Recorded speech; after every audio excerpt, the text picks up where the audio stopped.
Welcome to Drumbeats, the must-listen-to podcast which explains why Indigenous partnerships are the key to securing successful outcomes in natural resource and infrastructure investment in Canada. I'm Mark McNacken. My co-host Robert Brandt and I are joined today by Natan Obed, president of the Inuit Taprit Kanatami, representing 70,000 Inuit across 40% of Canada's land area. In our conversation, you'll discover why Inuit territories control critical infrastructure corridors worth billions, learn about the structured partner mechanisms that provide investment certainty, and understand how multi-billion-dollar defense and resource projects are creating unprecedented opportunities in the Arctic for UK and continental European investors. Well, Natan Obed, the president of ITK, and I will try to pronounce the Inuit Taprit Kanatami organization. Very nice of you to join us and make some time to talk to us on Drumbeats today. Yeah, happy to be here. Yes, pleasure to have you with us, President Natan. Great to have someone from the north, and we talk about Canada being a northern country. Perhaps you could tell us a little bit about the background and a part of Canada many Canadians don't know very well, and share the story of the Inuit and the Indigenous people in the north. Yeah, absolutely. As I've been introduced, my name's Natan Obed. I've been the president of Inuit Taprit Kanatami for 10 years now. I'm just ending my third term as president here and have been very proud to represent Inuit here in Canada or wherever the work takes me. There are approximately 70,000 Inuit in Canada. Under the Canadian Constitution, it references three distinct Indigenous peoples: First Nations, Inuit, and Métis.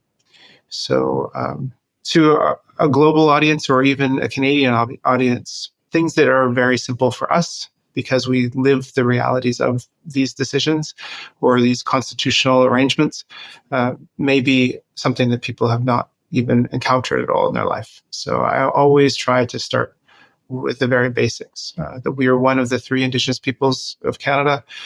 And that means that we have very different realities from a legislative and a policy perspective than First Nations and Métis. We do not fall under the Indian Act.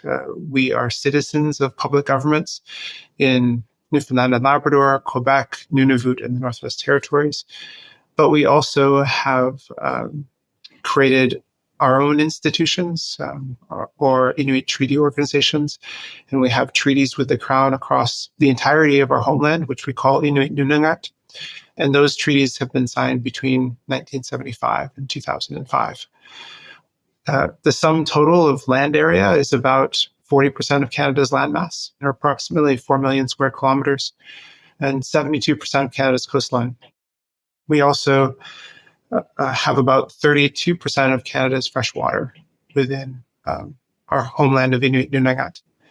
Another really interesting distinction is that we have within these areas co-management or institutions of public governance where we sit at a table with provinces, with territories, and the federal government, depending upon the area, and co-manage things like water and land and economic development within the entirety of these spaces. So we have a very progressive relationship with the federal government, and one that we've worked very hard over the last 50 years to assert our rights.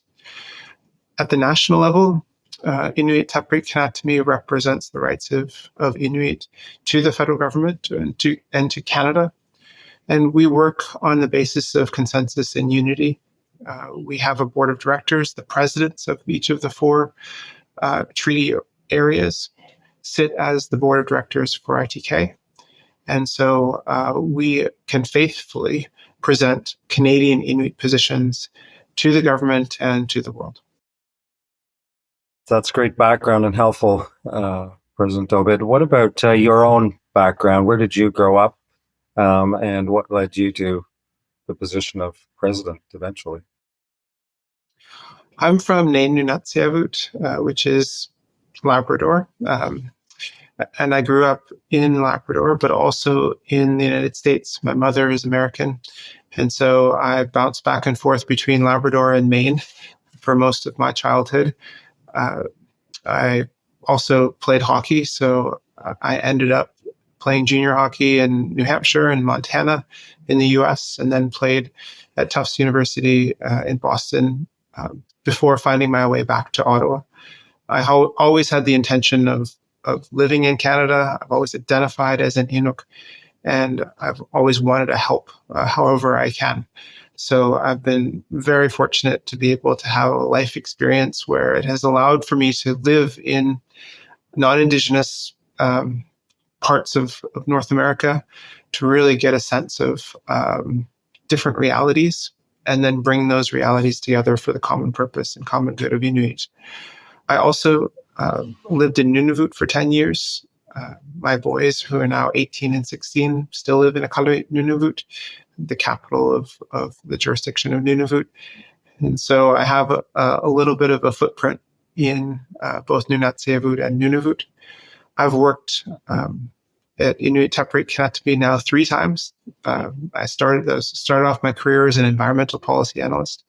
I also worked in Nunatsiavut implementing the Voisey's Bay project, which is a large nickel cobalt mine there in Nunatsiavut, and then also worked at Nunavut Tungavik in Iqaluit.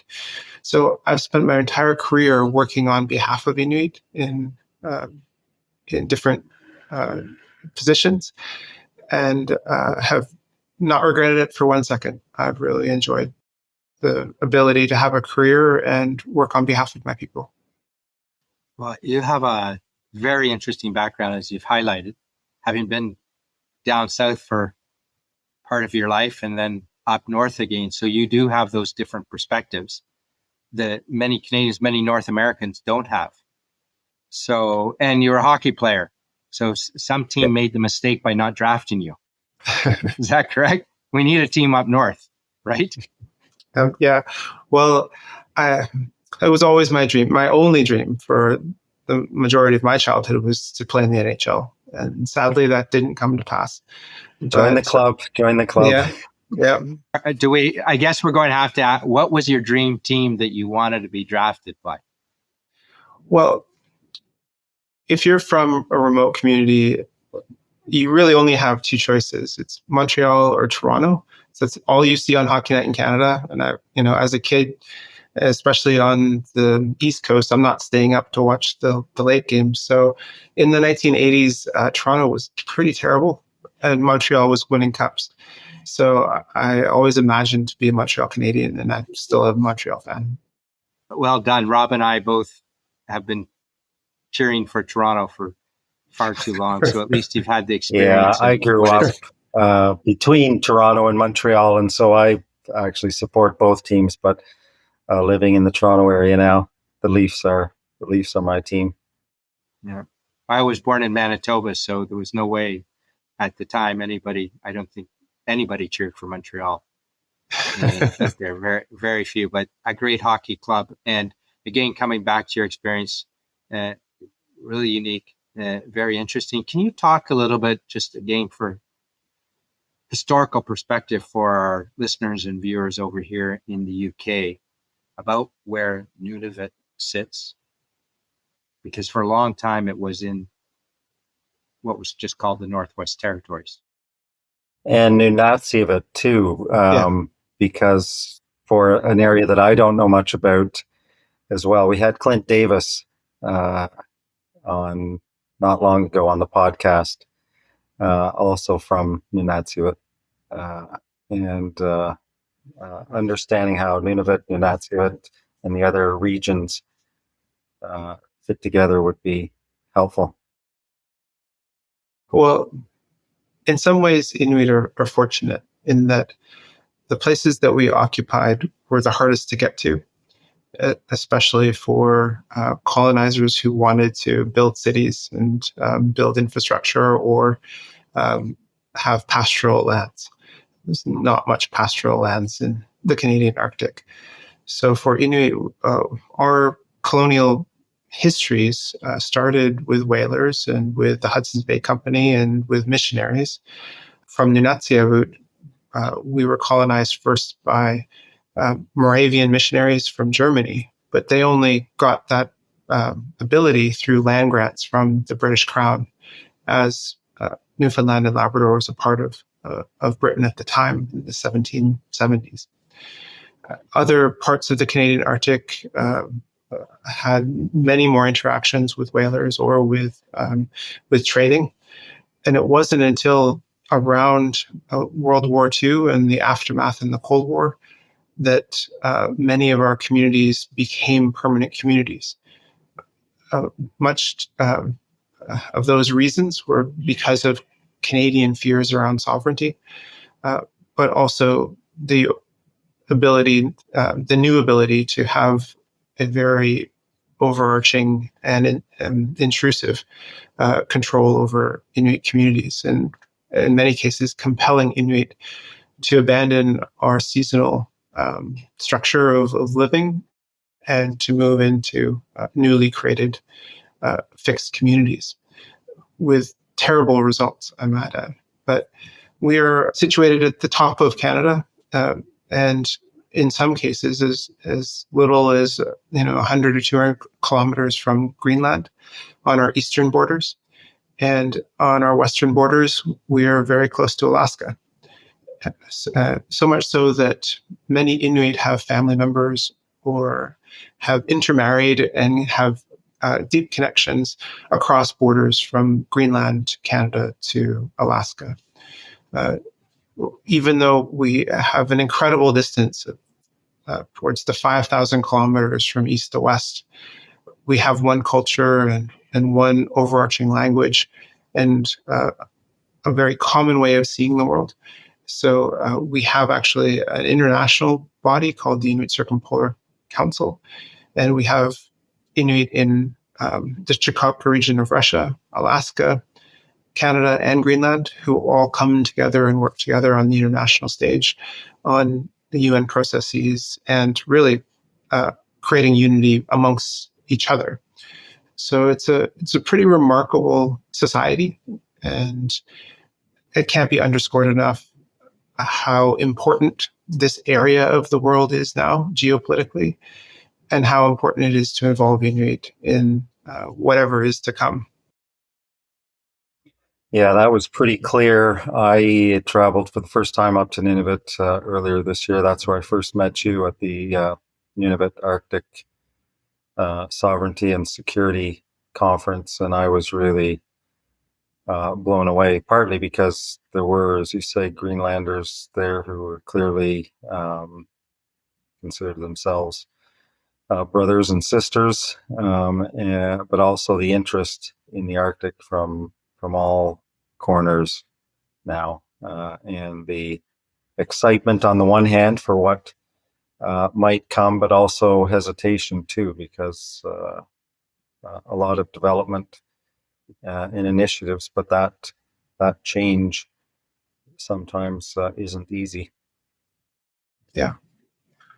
No, we've gone through a lot, and it's much of it is well documented, especially in the time period between the 1950s and the 1970s, where Inuit were coerced into communities in many cases. Also, Inuit children were taken away to residential school. We didn't have healthcare facilities, so in the advent of a TB epidemic, thousands of Inuit were brought from our homeland to southern facilities and put in sanatoriums for years on end at many times. We also relied on our sled dogs, and through government policy and through a police ordinance adherences, the majority of our sled dogs were killed when we were put into communities. And so the entire structure of the way that we lived our lives and the way that we were self-determining within our homeland was disrupted. And much of the work that we have done since then was try to regain self-determination and try to figure out how to work to improve our society while maintaining our traditional ways, but also understanding that we are a part of Canada and that citizens of Inuit Nunagat will want to be a part of the economy, to be a part of academics and healthcare and education, and start figuring out how to have a foot in both worlds. And to do that successfully is a large part of the work that we do here at ITK. So just building on that, what are some of the current priorities then at ITK that you're focused on at the moment? Often we have two streams. We have a stream that we have decided ourselves that are priorities for Inuit, and then we also have the stream with the federal government, where the federal government may have a reconciliation agenda or an economic agenda, and we fit prominently within the aspirations of a particular mandate of a particular government.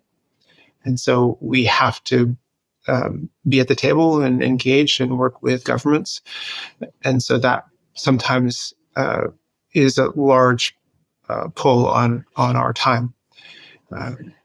Some of the things that we've worked on for a long time, just in relation to equity in healthcare and educational outcomes, on life expectancy, on very basic infrastructure needs for our regions, the ability to have connectivity, broadband across our homeland,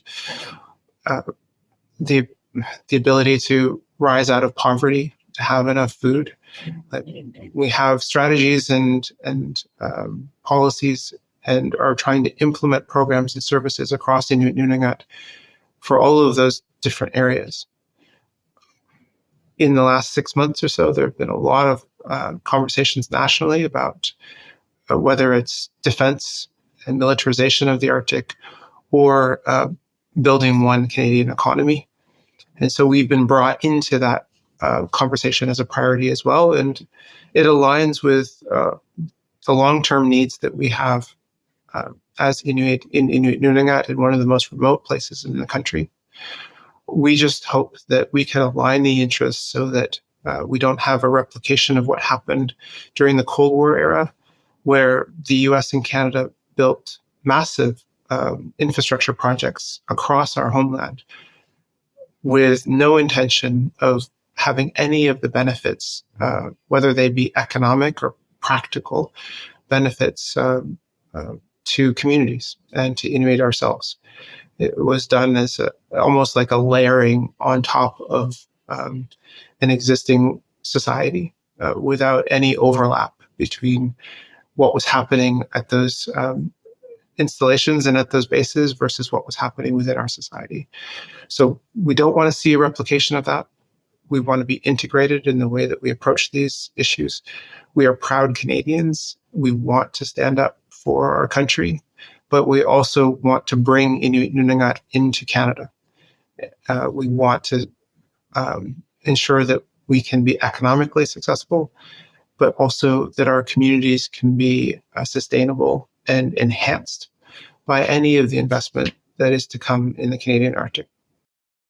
Some First Nations and leaders and others are concerned about how quickly the Canadian government wants to move and concerned about infringing hard-fought rights. Do the Inuit share that concern? Are you comfortable with and excited about the next few years? Yeah, Bill C-5 was contentious.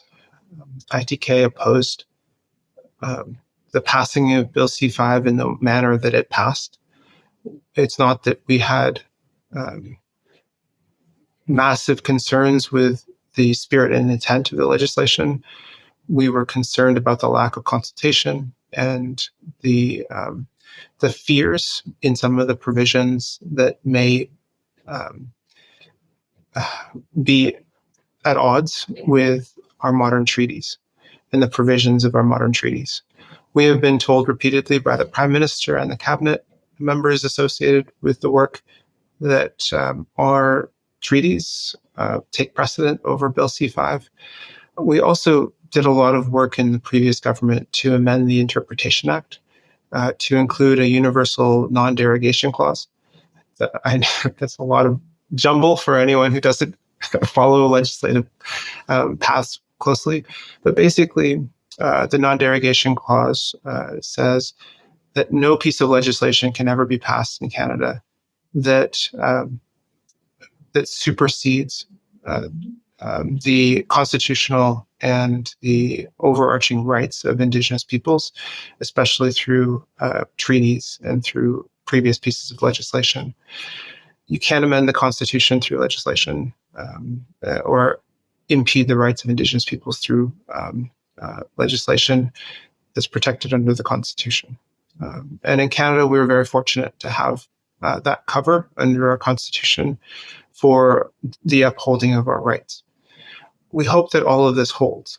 And just because we have the ability to litigate, it does not mean that we feel safe in any way, shape, or form. The partnerships that we want to make have to be earned, and they have to be done in a spirit of partnership rather than one of coercion or thrust upon us the way that many people do fear. We also aren't going to abandon environmental assessment or any of the other mechanisms within our treaties that allow for things like impact benefit agreements to be signed for any sort of major projects that happen within our homeland. We believe that we can do all of this quickly. We can have shared ambition. We can get to these nation building projects and do it in a way that doesn't undermine any of the processes that we've fought so hard to create, or the legislative cover that we have that under no circumstance will we abandon. We've wanted to have these links north to south for decades now. And if this time and in this moment, there can be the investment to create better marine infrastructure, to create more air infrastructure or road infrastructure from the south to the north, or from the north to the south, no matter what way you look at it. I think we are in for an exciting time that will really change the fortunes of Inuit and Inuit for the better. Thank you for that. You talked about environmental assessments. One of the issues is always the number of them. Federal government has one at the provincial or territory level. How do we eliminate duplication? Is that something you see happening? Is that already happening? My answer to that immediately is through efficiency rather than through abandonment or broad revisiting of existing legislation. We recognize, and as proponents in some cases of projects, have been quite frustrated with the length of time that some of these processes take. And so there is a shared concern about how long it might take to get some of these projects off the ground, and the administrative structures in place to do that are sometimes inadequate or take wholly too long. So we look forward to working with all parties involved, from Inuit communities all the way up to federal departments, to ensure that we can find efficiencies and that we can also just put our minds to it and do it in a quicker way. I do like the Prime Minister's mantra of doing things quicker than have been done in decades, and imagining the post-World War II boom, especially in housing, as something to emulate and model. But Canada has built quickly before without compromising our environment or the due diligence within law. And let's do that again. Yeah, this time though, well, a lot of things have changed, but one of them is leadership like yourself and a law that backs your place. I don't think it's going to be possible to do these big nation building projects without meaningful involvement from Indigenous communities. Part of your background as well is you've been on the Inuit Crown Partnership Committee. Can you explain again to our listeners and viewers a little bit about what that is and what it's set out to achieve? And Yeah. Well, I'd like to start by saying I'm not sure that another nation state has a structural partnership with its Indigenous people the way that we have created with the Inuit Crown Partnership between Inuit leadership and the Canadian government. This was formed in 2018, and there's a declaration that underscores the creation of the Inuit Crown Partnership Table. We then created a rough terms of reference that allows for structural participation. The Inuit Treaty Organization presidents, myself, the president of the Inuit Circumpolar Council Canada, and the president of Paututi Inuit Women of Canada, and also the president of the National Inuit Youth Council, sit alongside federal ministers of the Crown, and for 2 meetings a year, and for 1 meeting a year, the Prime Minister attends as well. We schedule 3 meetings annually, and the principle is this, that there will always be Inuit priorities and there will always be federal priorities. We have a relationship within this nation state that is structural. We have shared ambition. So why don't we identify the shared priority areas we have, then create work plans and create priority areas, and then hold ourselves accountable to achieving the outcomes of those work plans year over year. So we've been able to identify 12 different priority areas that we work on an ongoing basis. We try to only identify priority areas that are multilateral, meaning that it's not just Crown Indigenous relations and ITK that need to solve something. It may be that the finance department needs to be involved. It may be that Health Canada needs to work with Indigenous services. It needs to work with different Inuit regions. We try to take our complex problems, and if we have a shared ambition of an outcome, we flow them through that partnership table. We just had a meeting in Inuvik where the Prime Minister and I co-chaired the ICPC it was about a 7-hour meeting. The Bill C5 and the major projects were a large part of that agenda, but only a part of it. We had 7 other ministers of the Crown who were there, who are also wanting to use the ICPC space to be able to get effective outcomes and do work. We had the finance minister. We also had the minister of defense. When the Prime Minister does not come, I co-chair the space with the Crown Indigenous Relations Minister. Most often than not, there are between 5 and 7 ministers of the Crown that sit on the other side of the table. And our treaties are with the Crown and Right of Canada.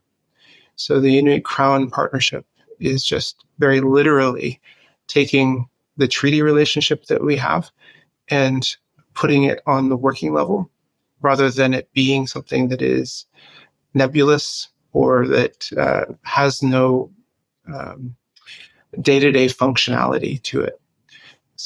Within the implementation of our treaties, it's always, for First Nations and Inuit alike, it's been really difficult in this country over the last 150 years to keep the Crown's honor front and center within the implementation of treaties, but also practically to not drift apart and become adversaries.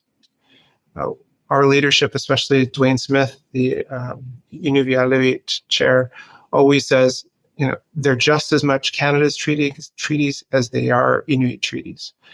we try to keep that spirit within the work we do.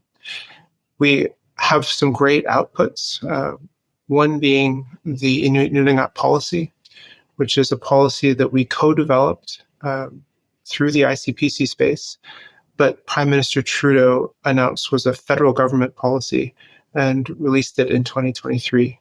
There was a cabinet directive that was done towards the end of 2024 that further expressly talked about the implementation of the Inuit Nunangat policy across the federal public service. And that is, I think, one of the ways in which Inuit are trying to transform our relationship with the Crown. We are often misunderstood or not considered at all when there is a piece of legislation or policy that is being considered that has effects on Indigenous peoples. We are interrupting that and providing an explicit guide, or even in a harsher term, a obligation for the federal government public service to follow whenever anything impacts Inuit. This has never been done before within the federal government of Canada, and we're really hoping that it will, as I said, interrupt either processes that exclude Inuit or processes where the federal government decides on its own, which way to go. It's not a choose your own adventure with Indigenous peoples. We have structural relationships, and they need to be implemented. Well, when you get a group like the Prime Minister, the Minister of Finance, Minister of Defense, and a few others at a table wanting to talk, you get an idea of the importance of the subject matter and the region. So I hope you are right. And I'm wondering if there are opportunities for foreign investors or partners in some of these sectors that are going to see investment in the next few years. All of my description of our governance and our treaty relationship with Canada and our ambition as people, I think, sets the stage for certainty in any sort of natural resource extraction projects, any sort of joint ventures for shipping or for infrastructure or for aviation. There are opportunities within Inuit Nunangat that are emerging, especially in the defense sector and the military spend, which is going to be in the billions and will be ongoing for the foreseeable future. We have development corporations and birthright organizations. We also have individual entrepreneurs who run successful businesses or joint ventures with non-Indigenous businesses to do work in Inuit Nunangat. And so what I'm describing is a stable environment, a rule-based structure in order to then make a quantifiable decision around the risk associated with any of the projects or any of the big ambitious natural resource projects that might happen in the next decade. We've talked, in the news, there's been projects like the Grays Bay Road and Port or the Kivalliq Hydrofibre Link. Those are two projects that are in Nunavut, but are going to be billions of dollars to get off the ground. And not only are they to service Inuit Nunangat and our communities, but they also are going to be launching pads for natural resource extraction or other economic activity within those regions. All of a sudden, we're changing in, say, the central part of Nunavut, the main fuel source of being diesel, which is incredibly costly to run and then dirty from a pollution perspective, to hydro, and that hydro coming from Manitoba. The opportunities to have a larger supply of clean energy within the central part of Nunavut may spur on development in many different ways that we don't know. The Grays Bay Road and Port is explicitly meant to open up mineral corridors in the western part of Nunavut and parts of the Northwest Territories as well for underdeveloped resources that are significant in scope. From a natural resource extraction perspective, there are these big opportunities. Also, from a building infrastructure perspective, there's going to be talks of building roads or building ports or improving aviation infrastructure. All of these projects are going to need a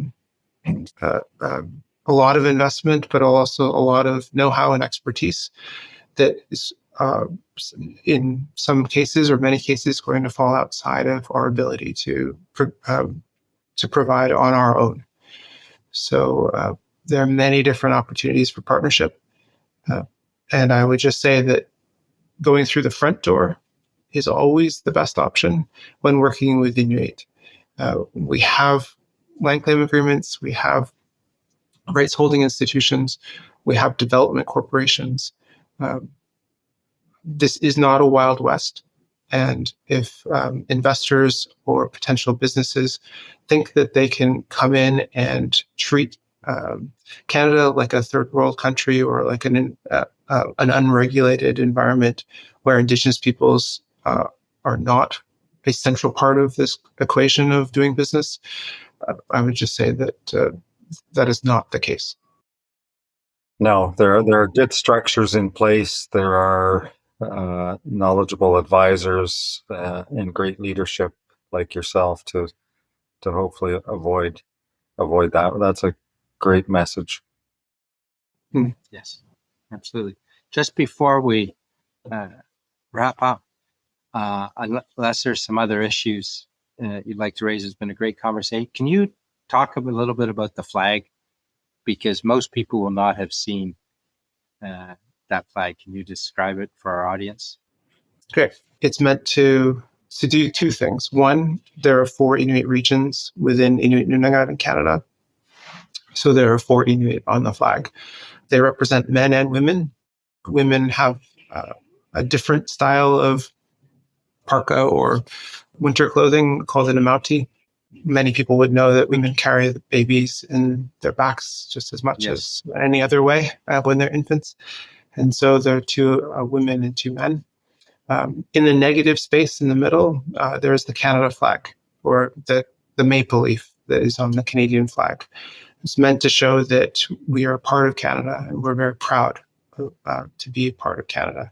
And then just under the Canadian flag in that negative space is the outline of an ulu, which is a women's knife. Our organization, Inuit Taprit Kanatami, literally means Inuit Taprit is united or are united, and Kanata is Canada, and me is in. So Inuit United in Canada is our literal name. We are very literal people sometimes. Wow. That's, it's been a great conversation speaking with you, President Natan. Yeah, likewise. Very, very informative. Rob? Yeah, no, real pleasure. Thank you for your time this morning. Thank you for your years of service to your people, and best of luck over the next stage. Very exciting years ahead. Well, thank you, Rob and Mark, for having me on your podcast, and look forward to future conversations. We certainly do. Thank you very much. Yeah, Thank you to President Natan Obed for sharing his insights with us, and thank you for viewing and listening. Mark your calendars for the upcoming 2026 summit taking place on the 8th of April. Be sure to share, subscribe, and leave a review on your favorite podcast channel. Thanks for listening to Drumbeats. Until next time.